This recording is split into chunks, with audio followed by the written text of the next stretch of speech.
Good afternoon. We appreciate your participation today. My name is Ana Beatriz Rivas, and I'm the coordinator of Phase 3.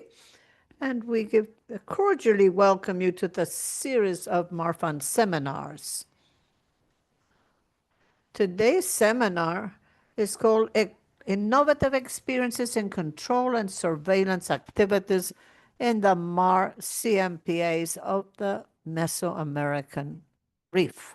The experiences that we will learn about today are framed within the project Protection of Maritime Resources in Phase 3, as we know this, which is executed by Marfan and financed by the German cooperation through KfW.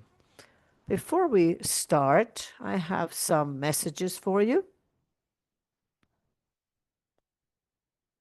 In your Zoom controls, you will see a little world that will help us to access the interpretation. Click on the language that you wish to hear. If you want to hear only the language that is being interpreted, click on silencing on the original audio. There are some basic rules for the meeting so that we can maintain the adequate conversation and allow time for each of our presenters. We encourage a space of learning and respect. Microphones and cameras will be turned off during the webinar. Please write your full name, country, and organization in the chat. Or also you can write the name of the community where you live. You can also post your questions in the chat or in the Zoom question box. And if you are accompanying us through Facebook, you can place your questions on the comment section. The questions will be answered at the end of the 4 interventions. These will be forwarded and answered by the speaker at the end of the presentation. So we would ask you to please write the name of the speaker that you are directing your question to. The opinions expressed in this seminar are sole responsibility of the speakers and do not necessarily represent the opinion or position of Marfan.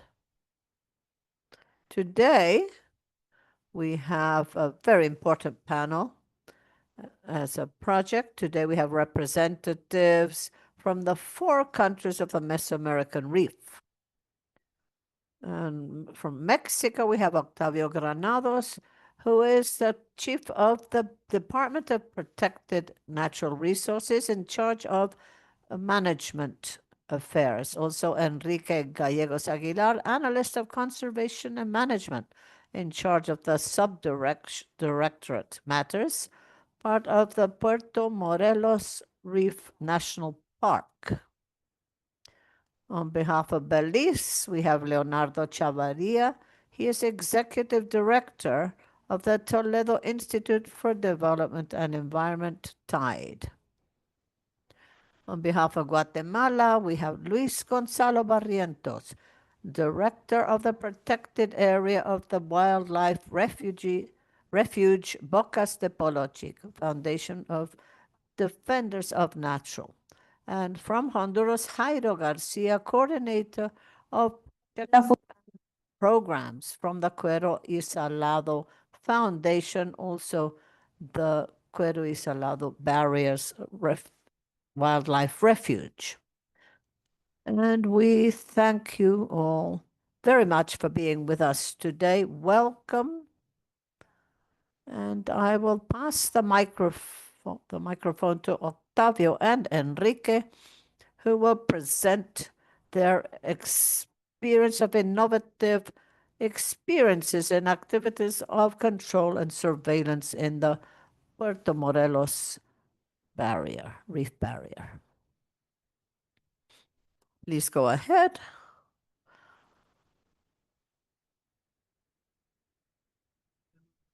Good afternoon.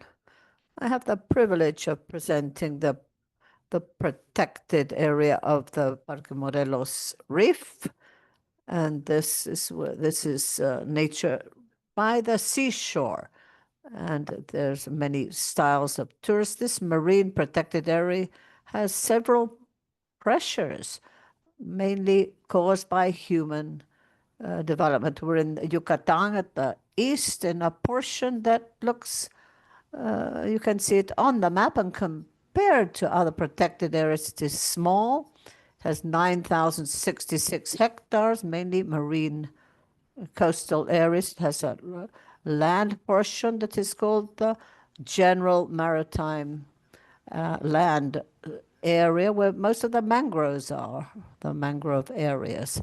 It limits, so this has a border with Puerto Morelos.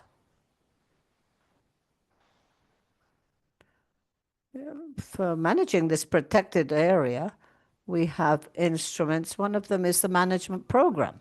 In this management program, according to law, the Mexican law, we have divided the usage areas, as we can see in the image. You can see different colors. We see green, the connectivity area, and then this is beside the protected area, which is wetlands, where we have different species of mangroves, great diversity of flora and fauna. We have the coastline that we consider the first encounter area with a national park, which is and also has a navigation channel in violet, and the yellow, which is areas that is fishing concessions, and in the darker purple is public usage areas for visiting, to carry out other aquatic activities such as diving. And then we have the green area, and then the eastern part, which is in blue, which is called the navigation channel or canal. Some of the impacts that we have, this protected area, we have the federal area, which is the first contact with people, which is often misused to offering a beach free of construction, has also caused vegetation to disappear. And this has increased erosion, coastal erosion, and it's also has promoted the disappearance of the coastal lagoon. And here we have also a lot of beach wear. That's another problem. Tourist buildings, and the vegetation has had to be removed for these constructions. And transport also with tourists that cause impact with noises. And also there used to be natural phenomena such as the turtle nesting, and which is also disappearing. And because the original vegetation has disappeared, it has modified the exchange between the wetland and the sea. We also see other impacts such as sargassum that has increased the pressure on the causes of degradation of this ecosystem of the national park. And that's not to mention illegal extraction of species, native species, and the presence of invading species. And if this is not enough, we also have diseases in the corals. On the coral reef, one of the main attractions of this park. And that is the habitat of many species. This is also the consequence of climate change, but it also can be attributed to the great quantity of nutrients that have come from the coastal areas and have ended up in the sea from many areas. In order to manage adequately this area. We have different technologies from the office items such as computers, hand lamps. We have transportation, land and sea transportation. And as we mentioned, this is a marine area. It has a very important area where there are a great number of impacts, marine impacts along the coastline, and we feel that this can be managed and prevented from this site. And also to be able to identify possible damage to the ecosystems, such as destruction of the reef, that is such as the coral, affecting the coral, or illegal fishing. In the federal area, we find, as we mentioned, other activities where the vegetation is suffering a change and presenting tourism with the same communities that they find in the city. This is an area where people can visit nature, but there are also activities that are not contemplated in our management program. When we do our surveillance, we find people with whom we work in Puerto Morelos, and thanks to transport facilities, there's a lot more visitors, more people who do not understand the management and they do not even know this is a protected area. We find that there's some obstructions, such as with kayaks, hobby cats, or simply beach furniture that many people do not want to lie on the beach because of the sun, a possibility of cancer of the skin. We also forget that the vegetation. We forget that there are marine turtles. We also have iguanas, small insects. We have shellfish. We have crabs, which you no longer find because of the modification of the soil or of the beach area. There are many people that want to get to know this area, but they also want to take a piece of this protected area home with them, where they extract shells, turtles, and this is all part of the degradation that we see. And it's, well, in the water we use a boat in order to be able to have to train 200 guides in the last 10 years. This is an initiative that started 25 years ago. And during the surveillance visits, we revised the ecosystems, the activities carried out by the visitors or the people. We also revise how the marine signing is, where we also have public usage, and that suffers a lot of pressure. And in order to increase the coverage, we expand our activities to make sure that there are no fishing activities, but it's difficult to be in two places at the same time to do this surveillance. In order to continue, well, after January 2025, after we acquired drones and training, where we were able to certify 9 pilots. We have a capacity of 6 flights every day of 20 minutes each. We did analysis of equipment to purchase, and we decided on the MT3 because in our country, the weight of the equipment is what is important. So if it's under certain amount of grams, it's considered recreational drone. So here we also are trying to direct our efforts and come up with strategies, because this drone can fly at 120 meters, from 2 meters to 120 meters of height, and can cover 3 kilometers. And this has helped us to have access to all the coastal area, which is one of the problems, to up to the degrees that we do not have access to the federal maritime and terrestrial area. It has also helped us in monitoring that we have been taking photographs so that we can have photo mosaics to be able to see the volume of sand and vegetation near our beaches. Now, this is a team it's a low cost and low maintenance equipment. And we need to also explain that the government of Mexico has decreased the budget for all these areas.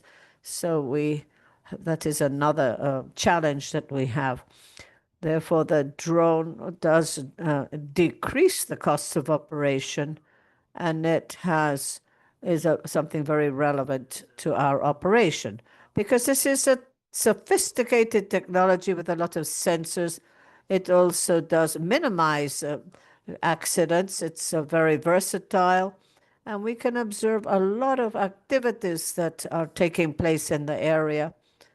And we have received information on how to create supervision and vigilance plans. So we see on the right the areas where we are taking off with the drones. And here we can see this is an area where we have more incidents of sport fishing. And this is around the coral reef. And on the left, we see at 15 meters where fishermen that are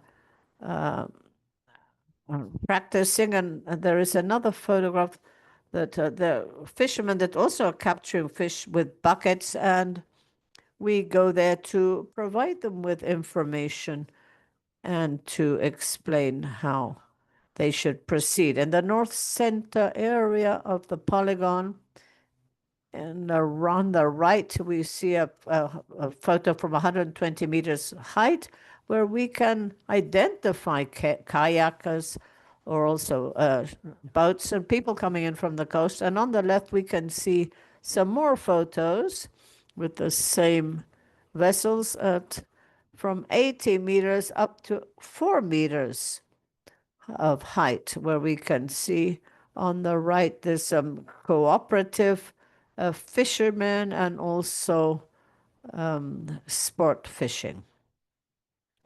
The recreation activities in the area, we can see a guide with a group of visitors on the right-hand side where we supervise that, make sure that the activities are following the rules, and the users should be at least 2 meters away from the formation. And on the left, these are reports of vessels that and people are reporting this. And with the drone, we move to the site to make sure that this is a legal boat or if it belongs to one of the guards. So here we see the sargassum barriers, and these sargasso containers allows us to see if the sargassum is in an advanced stage of decomposition. So we talk to the operators so that they can come and remove it and prevent this decomposition to affect the coral. And then here we see the quantities of sargassum, machinery, and if it's necessary, if they need to use machinery, to use it manually, and also to estimate the quantity of sargassum and to calculate how much there will be accumulating along the coastline. We have several areas of sargassum here. Regarding the change of land usage on the coast, the access is restricted because there are no roadways on the coastline. So with the drone, we can supervise what is happening, how it is developing, and we can also inform the competent authorities. Apart from surveillance that Octavio was explaining, we also do mixed surveillance. So if we have a boat, a captain, and a coast guard. We do also check, we divide the supervision between the drone and the vessel. And the idea is that the drone can identify who are the people that are not behaving correctly. And this has allowed us to have an area, a larger area, where than if we just had a surveillance by the boat. So from August on, we had what they call trap cameras, and here we see that if there, we identify where people are setting up a camp to go fishing, and here we register some fauna and also people that are entering the areas of protected areas to carry out illegal operations. And the National Park Puerto Morelos has is a community is very engaged in what is happening in the area. We have 3 very active brigades that are helping us with the monitoring, with emblematic species such as the turtles, also the coral reefs, and also to see these people are, or these brigades are always reporting so that the guards can attend any issues. Last week we had an experience exchange between 9 protected areas between Mexico and Belize, and also the Department of Fishery of Belize, where we exchanged the technology, experiences of technology in different countries. It was a very enriching event where we reached and came up with agreements to strengthen this surveillance. And I mentioned that Belize has a co-management that's admirable, the application of technology, the smart application, the ranger system, which would be really worthwhile replicating in our country. Okay. Thank you very much. That's what we have to share with you. And we were thinking about complementing the supervision or work that we've been doing for several years. And if we did not have the community, we would not be able to do either the land surveillance or the maritime surveillance.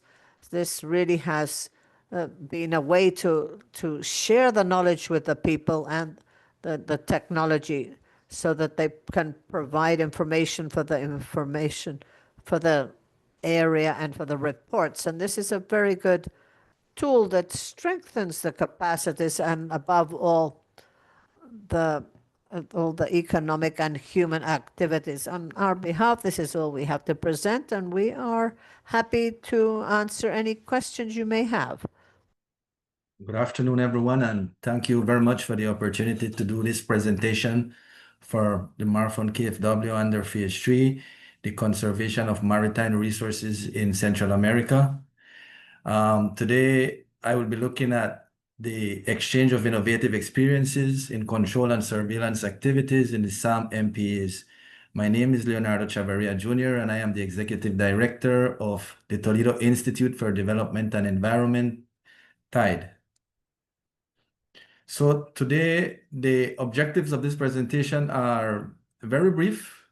The presentation will focus mostly on how modern tools, technologies, and community-based strategies are being employed by TIDE to enhance the protection of marine biodiversity, enforce regulations, and monitor activities.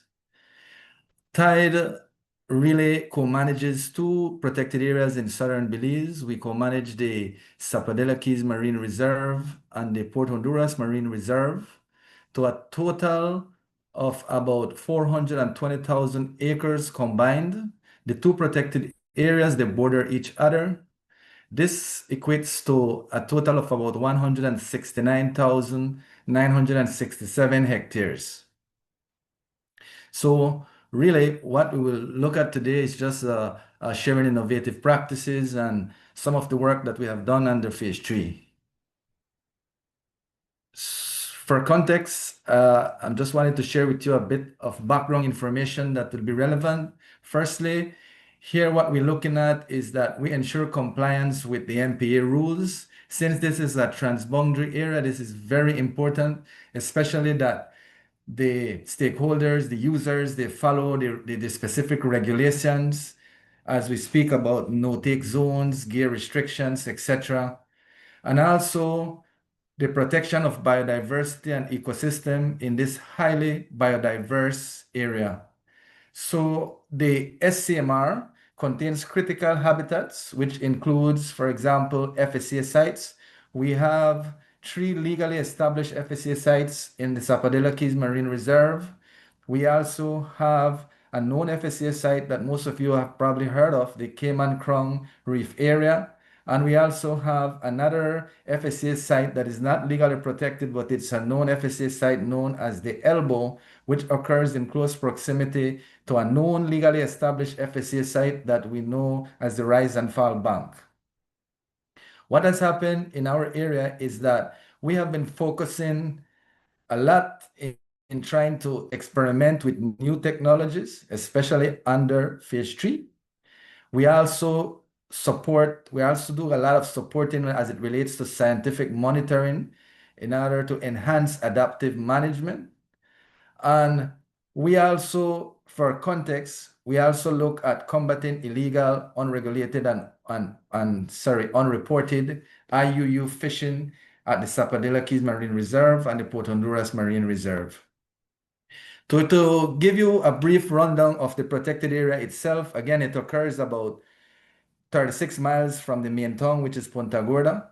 It takes us, our enforcement team or rangers, to reach the Zapadilla Keys Marine Reserve, about an hour and a half boat ride. We normally use 100 Yamaha engines, and we normally use 30 feet vessels. The sea conditions in the area could be relatively adverse, so these relatively decent sized fiberglass boats come in pretty handy for work in the area. The reserve, again, the Zapadilla Keys Marine Reserve, is transboundary by nature in that we have stakeholders not only from Belize who utilize the area, but also from Guatemala and from Honduras. It covers a total area of roughly about 321,600 acres. And again, it's an area with a lot of fish pond and aggregation sites. This map that I'm illustrating to you shows you the protected areas that we manage. If you look at it closely, you will see that you have the first one in red that indicates 100,000 acres, and that is the Port Honduras Marine Reserve. Bordering that, we have the Zapadilla Keys Marine Reserve, which is 321,600 acres. But Tide also manages about 61,000 acres of landscape, and that feeds into these marine protected areas. What has happened is that the strategy is a ridge to reef approach in which we monitor what happens terrestrially and how it influences these marine protected areas.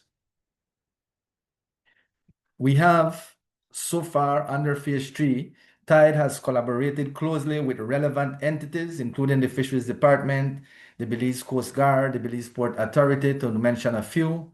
Two major things that have resulted from this cooperation has been a National Fisheries Enforcement and Conservation Monitoring Strategy and Action Plan, which is currently underway, and also a comprehensive SCMR enforcement strategy and plan, which is also currently in implementation, but not completed fully as yet. However, Tide currently serves as the representative for the Belize Marine Protected Areas Network on the steering committee that is responsible to create the National Fisheries Enforcement and Conservation Monitoring Strategy and Action Plan. Likewise, what we have been doing is that we have been developing a comprehensive SCMR enforcement strategy and plan, and we have tried as best as possible to align this plan with the national plan. So the idea is that when this national plan is completed, it would serve the needs of the Zapadilla Keys Marine Reserve in entirety, because from the inception we have been involved in the creation of this national plan. This would only have been possible through the Phase 3 project. So in terms of innovative practices in enforcement, and speaking about this national enforcement plan, the key features of this plan, or the key points, include an interagency coordination, command and control systems, community engagement, of course, and the standardization of training and equipment. So really, to give you some perspective on this, what we are trying to do at the national level is to establish that standardization and formalization in the enforcement realm. So what we have looked at are some key strategies, and these key strategies to action themes include the establishment of standards for all fisheries officers involved in marine conservation. We will ensure that the national strategy, by the time it is completed, will provide fit-for-purpose equipment across the country. We will also establish a command and control system, and through the national strategy, we will ensure that sustainable resources for enforcement and monitoring are properly in place. Remember that this has been done in parallel with our actual protected area, the Zapadilla Keys Marine Reserve, and we are trying to align our enforcement strategy to this national strategy. Establishing standards for fisheries officers. I will just share with you briefly some of the strategies and action items that we have looked at.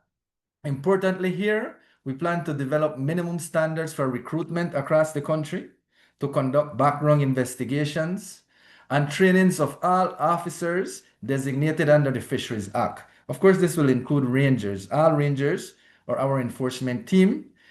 Under this, we also look at action items such as establishing a basic conservation law enforcement academy, which will serve the national interests of the country. And of course, this will be delivered with a lot of partnership from the Belize Coast Guard and other entities that are involved in marine conservation, both regionally and internationally. And very importantly, we plan to institutionalize a field training program that provides mentorship, evaluation, and structure on the job learning. So at the end of this enforcement strategy, we believe that we will have a manual that will be utilized nationally for all marine conservation and enforcement teams across the country.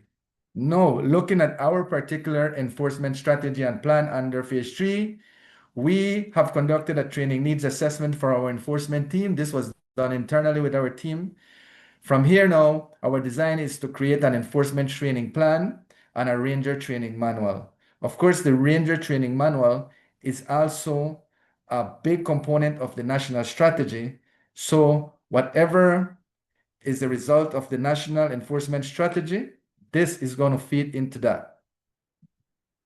So far, enforcement successes at the Zapadilla Keys Marine Reserve. In the past 2 years, we have established an active enforcement team established specifically for SCMR. It consists of 7 rangers. And we have managed to solidify our relationships with the Belize Coast Guard and other enforcement entities, especially for work at the Cayman Crown Reef area, which has a component that falls within Guatemalan territory. So over 4 years, our team has conducted several patrols. This includes up to 350 patrols. And what we have noticed is that we have been confiscating illegal fishing gears, in particular, long lines and gill nets. In terms of the use of technological tools, I want to speak to you about a few here before I finish off my presentation. Under Phase 3, we have looked at long-range surveillance camera systems. We have looked at night vision equipment for our rangers. We have equipped our rangers with bulletproof vests and body cameras. And we also use, as my colleague said from Mexico, the Spatial Monitoring and Reporting Tool, or SMART. This picture that I'm illustrating here shows how we mount our long-range camera. This is the Coast Guard building located at our ranger base on Hunting Key within the Zapadilla Keys Marine Reserve. If you notice, it's a 2-story structure, and the camera is mounted on a tower that elevates from the second story about 10 feet up. So it's about 40 feet from ground all the way up. And that camera now has a range of 15 kilometers, and we have the capability to view during the night at that same range. So it is equipped with night vision, and it could extend up to a range of 15 kilometers or 10 miles, and it can be rotated 360 degrees. And if you have clear visibility, if you don't have obstructions, we can almost cover the entire area that have ecologically sensitive ecosystems within our protected areas. So we have two of these cameras, one at SCMR and one at the Port Honduras Marine Reserve. We also have night vision equipment for our rangers. These ones are used while doing patrols on the vessels. So if there is something that you need to view, you don't have clarity, you can use this device at night, and then it shows you exactly what is transpiring. It can be a few 100 feet away, and you will still be clear in order to prevent things that might be harmful or dangerous while doing night patrols. The smart system, this is an illustration of how we document all of our patrols. So this shows you here, this kind of spider web diagram here shows you all the patrols that we conduct. These are documented by rangers using smartphones. So we could tell you exactly where a patrol is being undertaken, and when they return, the particular route, the fuel consumption that they use, etc., using this smart system. In terms of stakeholder engagement and community involvement, we have been working closely through TRIGO, the Trinational Alliance for the Conservation of the Gulf of Mexico. We have done trinational fisher forums in the 3 countries. This is under phase 3. So through TRIGO, what we have done is work with conservation organizations in Guatemala and in Honduras, solidifying our partnerships and trying to reach as much as possible to stakeholders in these communities. We have been involved as of recent in trying to identify income diversification initiatives, not only for Belizean communities, but also for Guatemala and Honduras. By providing this assistance to these communities, we believe that we will alleviate the strain on our fishery resources in the Zapadilla Keys Marine Reserve, and by extension, the Gulf of Honduras. We have also done, in similarity to what has been done in Mexico, what we call exchanges between the 3 countries. Under phase 3, we have recently completed an exchange where Belize and Guatemala visited Honduras. We collaborated with conservation partners in Honduras, and what we did was that we looked at what type of strategies they are utilizing there and see how we could emulate some of the successes that they have there, and also share with them what we are doing. The plan here under phase 3 is to do this in Belize, Guatemala, and Honduras by the end of the project. Some of the lessons that we have learned so far is that there is a great need for multi-level collaboration. This will include government, NGOs, and communities. We also require a lot of capacity building for enforcement agencies. There is a need for sustainability of technology adoption, especially referring to training, maintenance, and funding. And there is the importance of data sharing and transparency. And that brings me to the end of my presentation. Thank you very much. Now we're going to Okay, give we're space to going Luis to Gonzalo Barrientos. Open now for Luis Barrientos, who is going to present the experiences in this protected area. I'm going to start Luis Gonzalo's presentation. Good afternoon, a pleasure to greet you. My name is Luis Barrientos, and I work for the Defenders of Nature organization. Thank you for the opportunity to present today. I would like to take a couple of minutes or seconds to tell you who we are. We are the environmental organization with the greatest trajectory since 1983 here in Guatemala. And through very solid strategic guidelines, we seek to generate transforming impacts on the Guatemalan population and on nature. The purpose of the foundation basically to protect nature today to ensure its existence for tomorrow. This is what we want, basically, what we are seeking. We basically work with some pillars. On my left, of a map of Guatemala. At the north, we can see a park that's co-administrated. In the center of Guatemala, we have the Boca de Polo Chic Natural Resource Refuge. And we are working on these pillars, which is governance, control, surveillance, forest protection, biological stations, and the actively conserved ecosystems and natural landscapes, restoration of natural landscapes.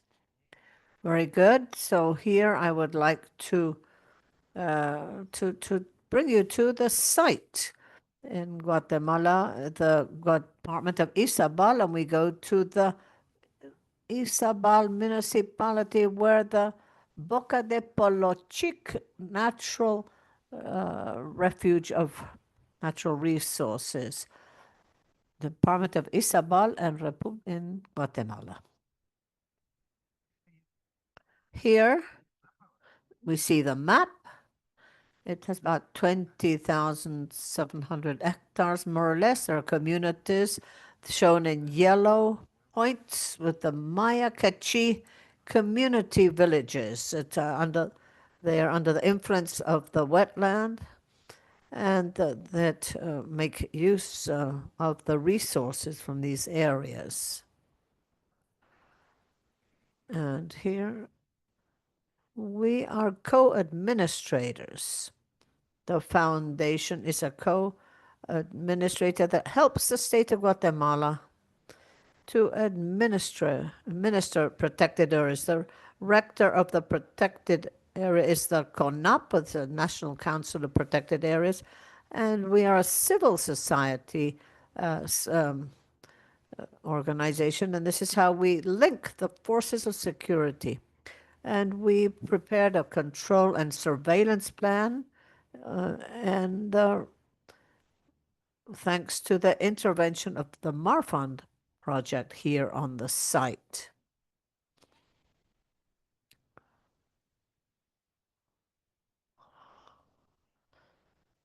Okay, so this is a wetland or marshland, and this is a wealth of diversity. It's a nest of live fish. Many fish species are reproduced in this area, and the threats that actually attempt against the integrity of the wetland or this, which is vital for many thousands of families that live around the area. And in this sense, we are trying to minimize these threats.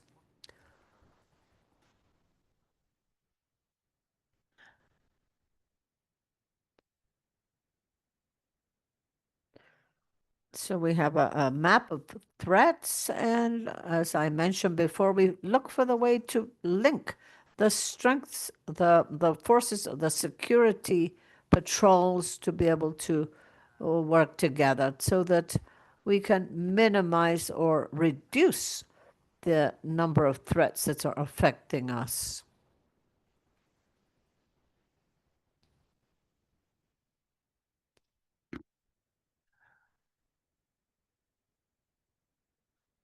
It's going a little slowly, he says.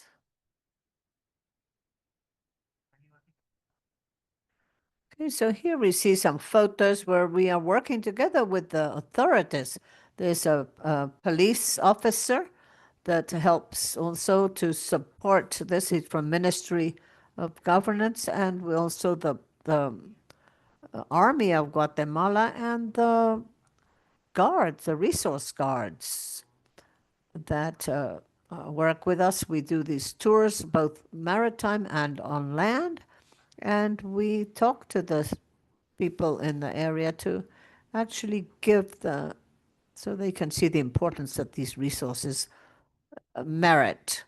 Now, it's a little complicated because we are in a region that is quite far away. And unfortunately, our country regarding governance, well, situation is a little complicated. I need to be honest about that. So we are seeking the way to actually link these processes of training with interinstitutional meetings of coordination with the local actors in ways that allow us to work together. So the governance issue is very important to actually engage the users, engage the people, in this case, the fishers, so that we can have the governance of the resources together. And together with this, there is another element that is very important, which are the forest fires. The forest fires are quite very risky here, and in 2024, the first time in the protected area history, we have had fires in the protected area. So in 2025, we have the first brigade of forest firefighters, and I would like to really offer my thank and give credit to this project because this is having taken place thanks to the funds of KfW and MARFund. And here we see the firefighters during this dry season, they are ready to take to for any moments of need. So here we see that it's important to have a manual, but we find that what we do is that we put a sign up, and what happens the next day? The sign has disappeared. Somebody has destroyed it. So what we do is we use reusable material so that we actually announce there on these signs that these are areas where you can carry out certain activities and not carry out others. So we have tried to have direct intervention, immediate intervention to assist fires and also illegal activities. We have had a stranding of manatees, and we try to talk to the fishers, to engage the fishers and other people so that they can help us, so that they can assist this stranding of animals, mainly manatee. It's unfortunate this actually continues to happen here.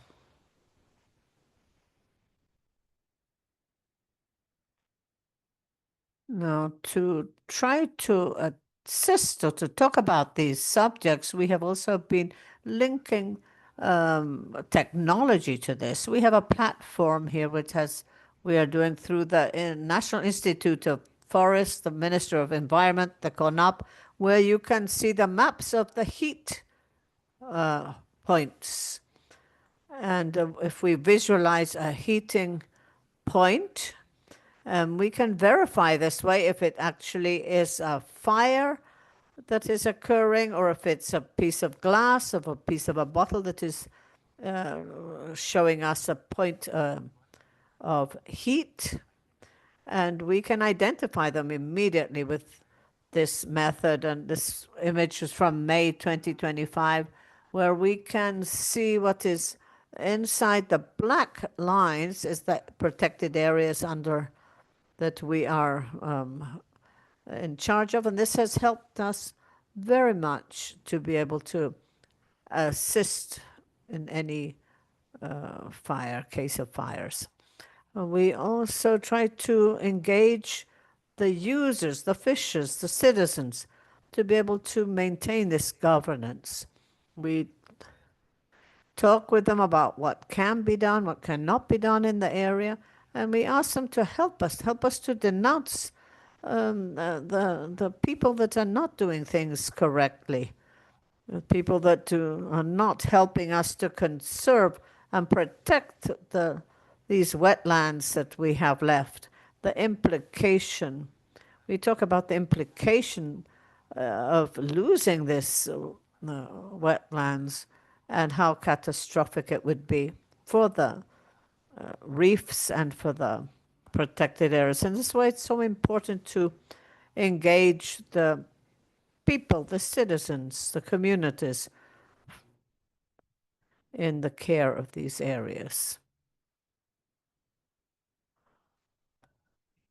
So we also have been interacting and starting to use these vehicles that have no tripulation, the famous drones. We have learned how to use the drones to train ourselves. We've seen that in other areas they have a lot of experience in this. So we are hoping that we can learn from you. We are making our first steps regarding the use of drones, which will help us to go a little bit further to those areas where we're not able to enter through other means. So if you realize this, we can see that we have a clearer panorama using the drone. You can identify any threats. On my left hand, we have the river, outlet of the river, Oscuro River, that flows into the lake. And on the right, we have the wetlands, the grasslands, and that were affected from the fires in 2024. And surely you have heard about these fires and how our areas were so affected by the fires.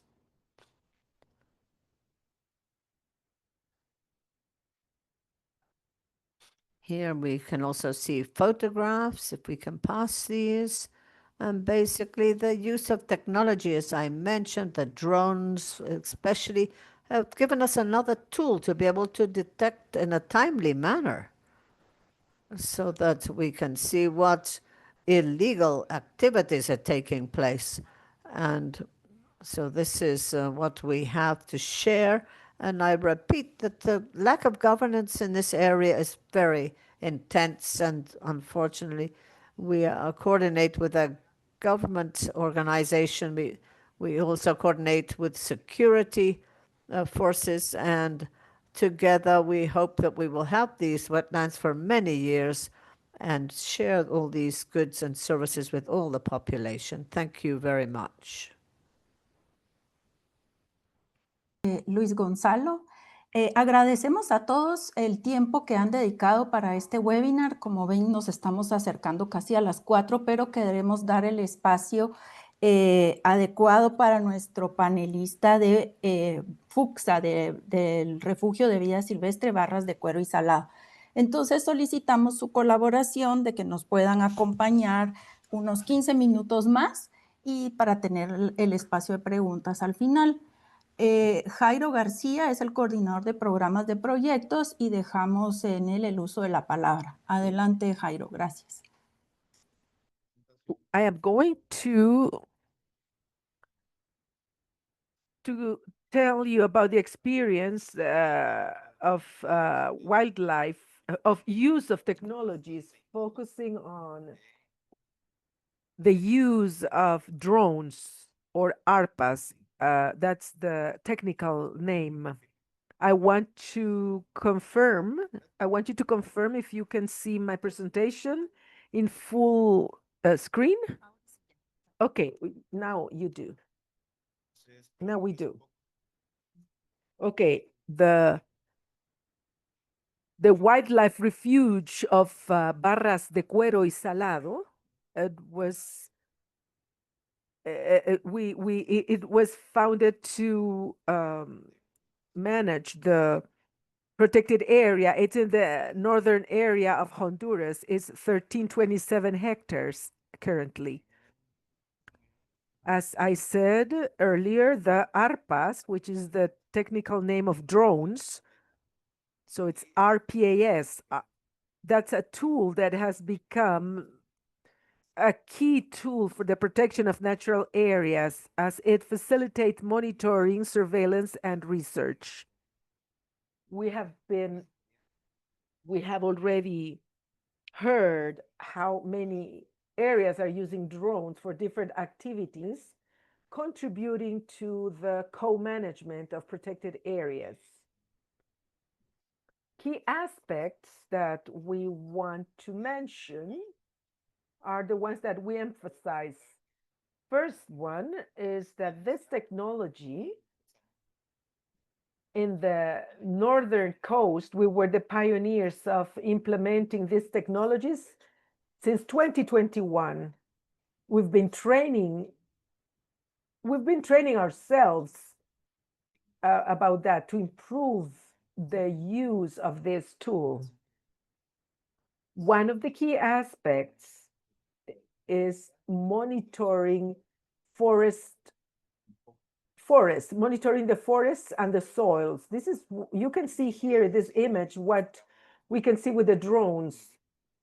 We can also detect some illicit activities. So we do some screening. We take multiple photographs, and then that helps us analyze what's happening. These are high resolution images.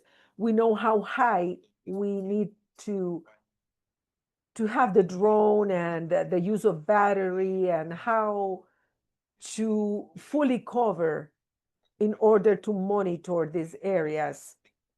We're using a P4D, which helps us prepare the mosaic of the area and detect loss of coverage.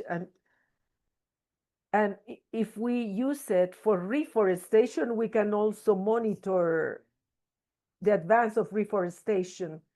We have also done early detection of illicit environmental activities. This is an orthophoto that was taken with a drone. We have 3 drones. We are about to purchase a 3rd drone with better characteristics like thermal camera, which has more efficiency for battery duration and better positioning in the coordinates. Also, we can do the surveillance of wild fauna and the coast and marine fauna. So for us, it's very important to monitor the manatees. Monitoring this species is very important. We do it every 2 months, and we have established different heights, different altitudes, so that we do not intervene in the activity, in their own natural activities.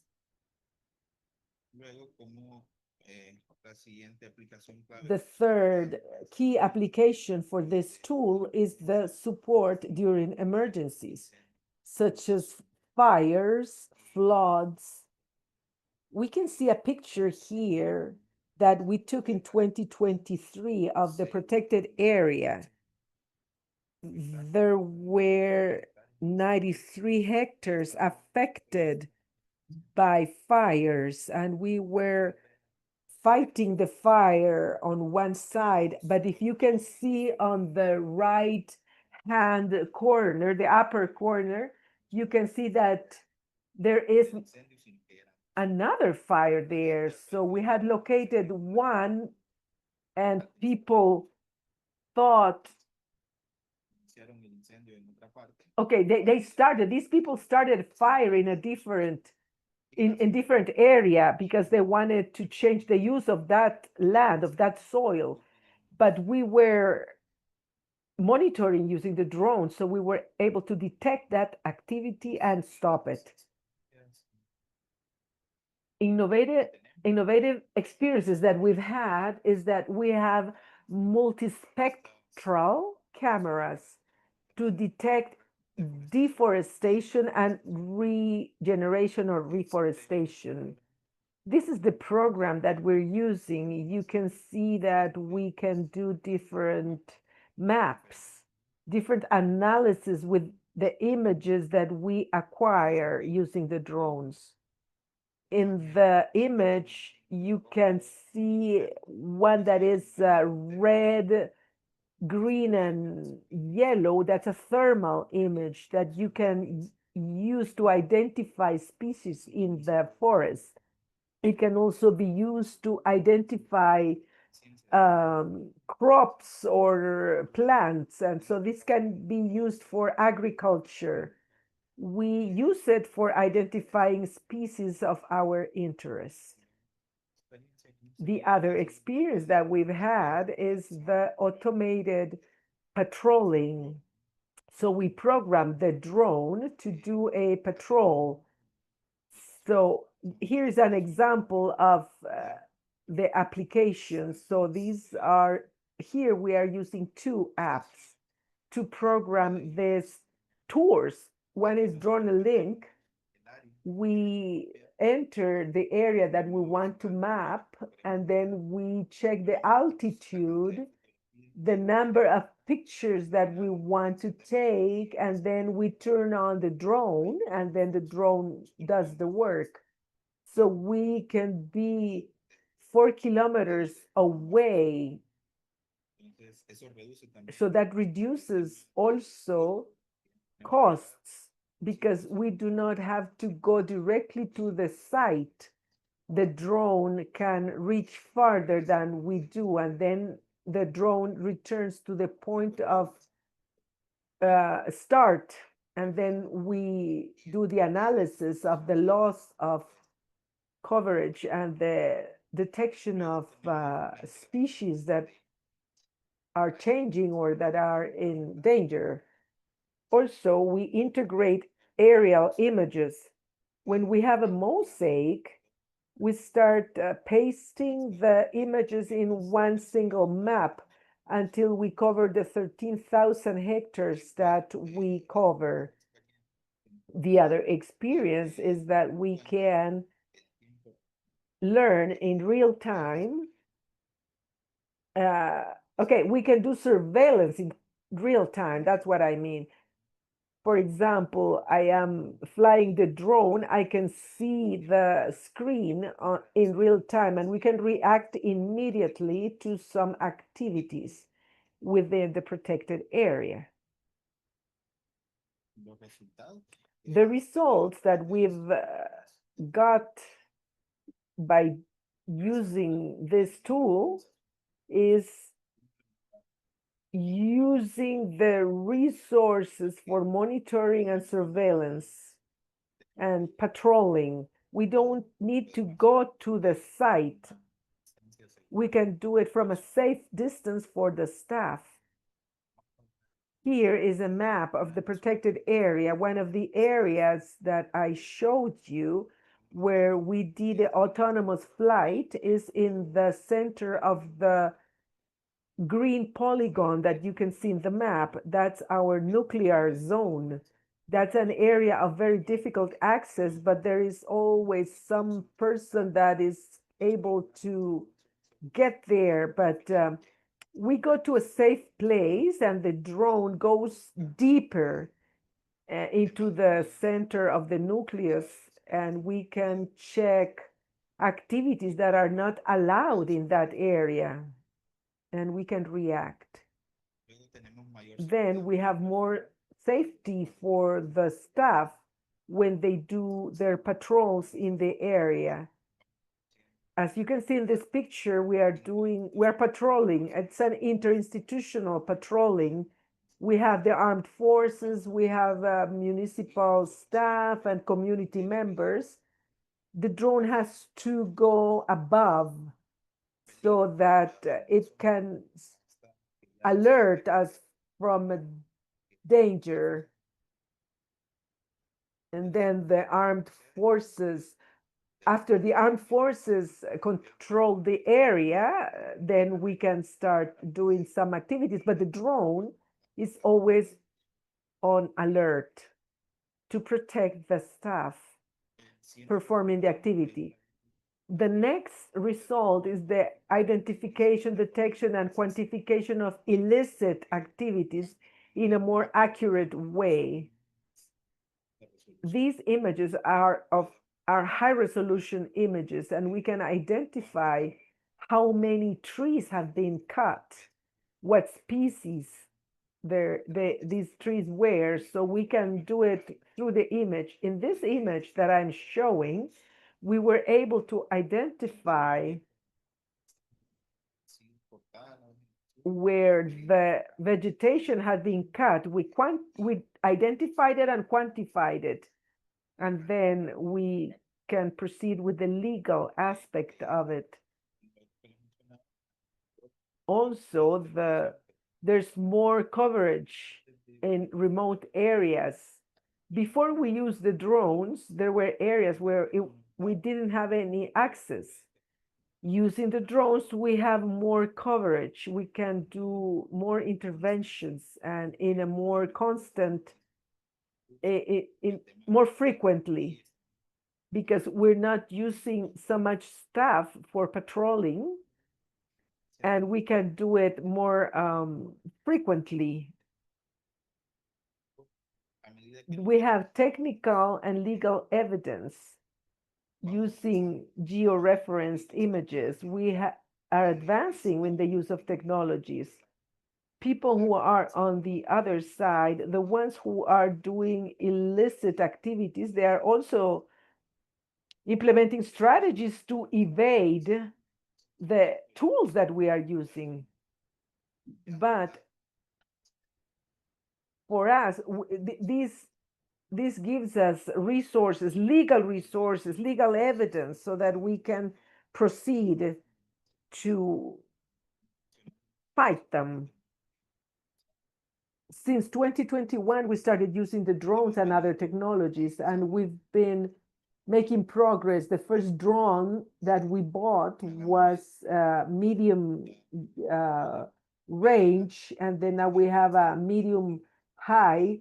Now we're going to purchase our fourth drone, which is an industrial drone that will help us do some nocturnal patrolling. And then we can detect the illicit activities that it was difficult to do before with the drones that we currently have. So we are strengthening the sub-program of protection by using technological equipment with better capacities to increase the number of hectares that are in the protected areas. And so we also working on getting the licenses for these drones, because these drones are registered in the civil office that where you need to register these tools. This is the image of the drone that I just mentioned. This is a very high quality drone. It's industrial with thermal camera. It has a component RTK. It is more accurate to do the location of all the images. So it's a much better georeference data. These are the ones that we're going to implement soon. We're going to do 5 more actions with this type of equipment to document all the effort done for control and surveillance. These are basic, but they allow us to keep a record of all the activities. The coastal or the activities in the maritime area. So with the use of this technology, we are also strengthening systematization and documentation of the illicit activities. We're using smart conservation. We have an area, an area within the program. We use this program since 2016. And then we stopped using it for a while, but then we resumed using it since last year, the version 7.5. And this is the one that we're using today. We have a database of 9 years about all the actions that we are doing within the protected area regarding surveillance and monitoring. In conclusion, we can say that drones are an innovative tool to strengthen the management of protected areas. The implementation of technologies contributes to the conservation of biodiversity and the reduction of environmental illicit activities. We're now using a specific drone, but next year we need to change the drone because it will be less functional by then, because the predators, the poachers, they are also trying to improve their own technologies. So I'll stop here, and I just want to say thank you. And this is what I have for you to share our experience using these technologies. Thank you so much, Jairo. We want to thank you and to thank all the panelists for the presentations. I will give the microphone to Carla to read the questions.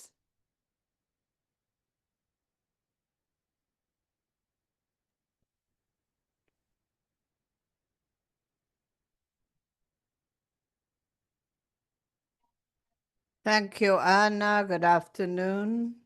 Thank you for being here, and congratulations to all our speakers. I'm going to read the question by Pueblo Cordoba on the Zoom. It was for Octavio and Enrique. It says, we know it's very difficult for the communities to engage in the activities that we do in the field. And my question is, how do you get the participation of the active participation of the native community of Puerto Morelos? How does this impact the participation, monitoring, and surveillance?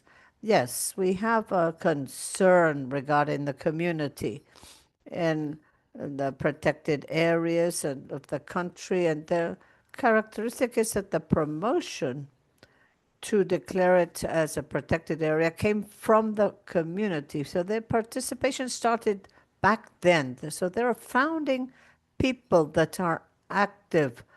This was decreed in 2000, on the 1998, on the 2nd of February, and the management program started in the year 2000. There are people that are working from different institutions in this matter.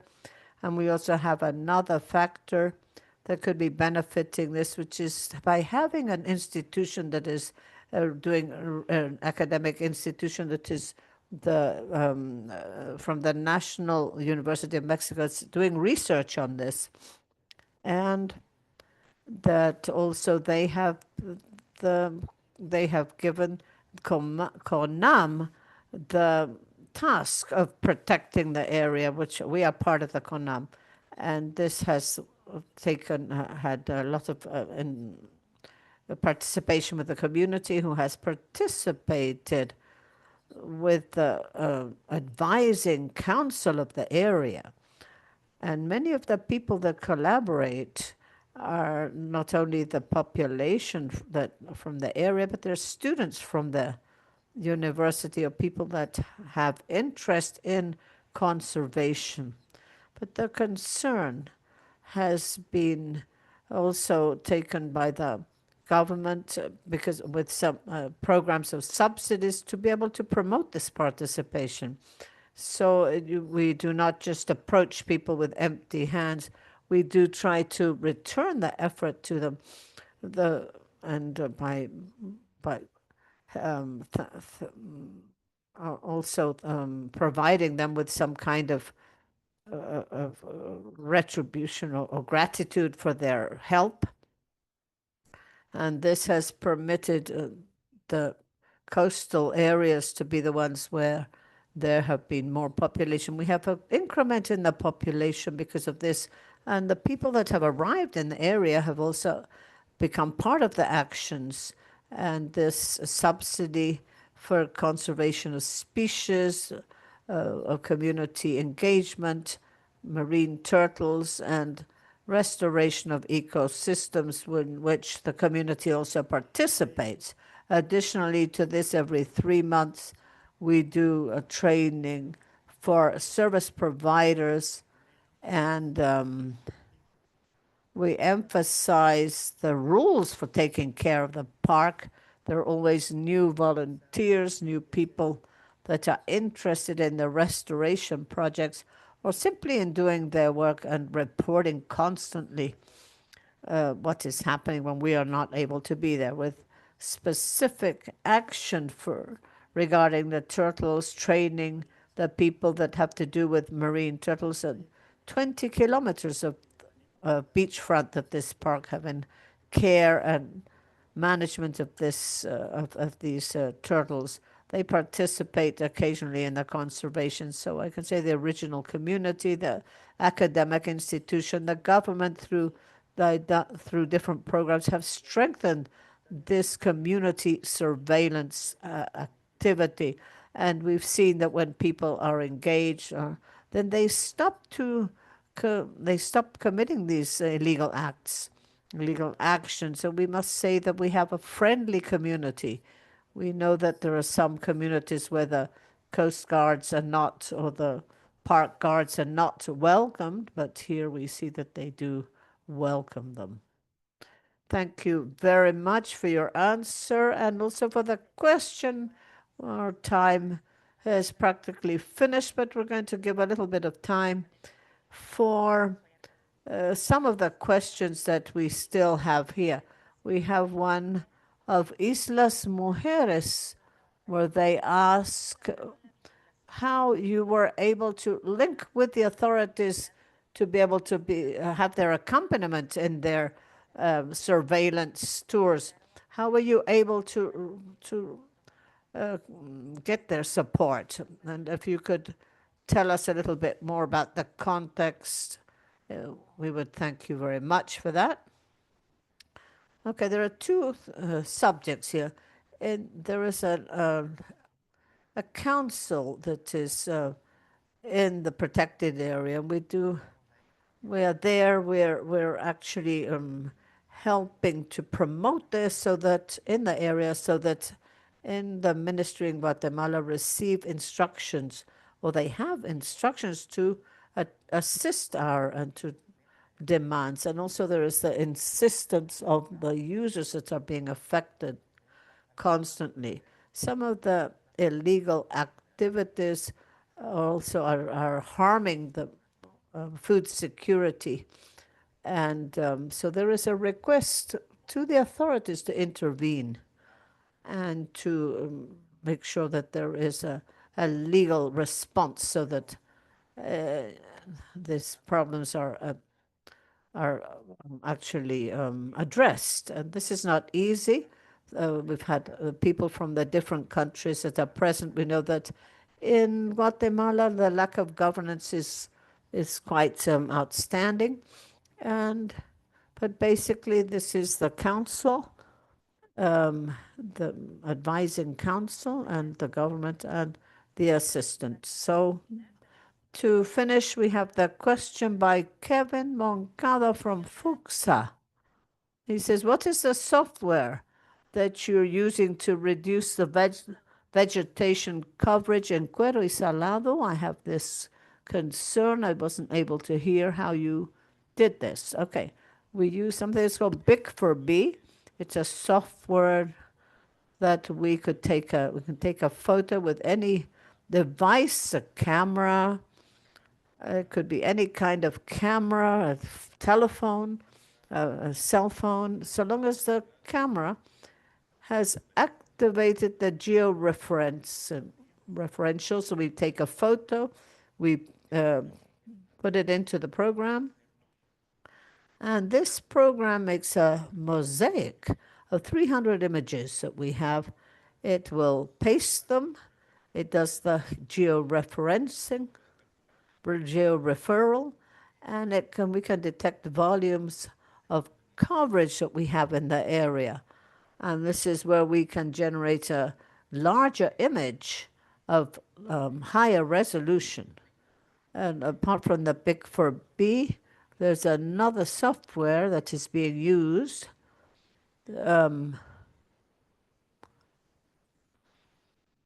MetaShar, which is also used with other algorithms. So one is much easier than the other. The one we use does need a license, but it has more options. It enables us to work and to identify more variables in the images that we are working with. Thank you very much, Jairo, for your answer, your intervention. We thank you all very much, all our speakers, for these presentations that have been very interesting. We will be offering follow-up so that when your projects are closing, you can share the results that you have. And we wish you all a very happy weekend and see you at the next seminar.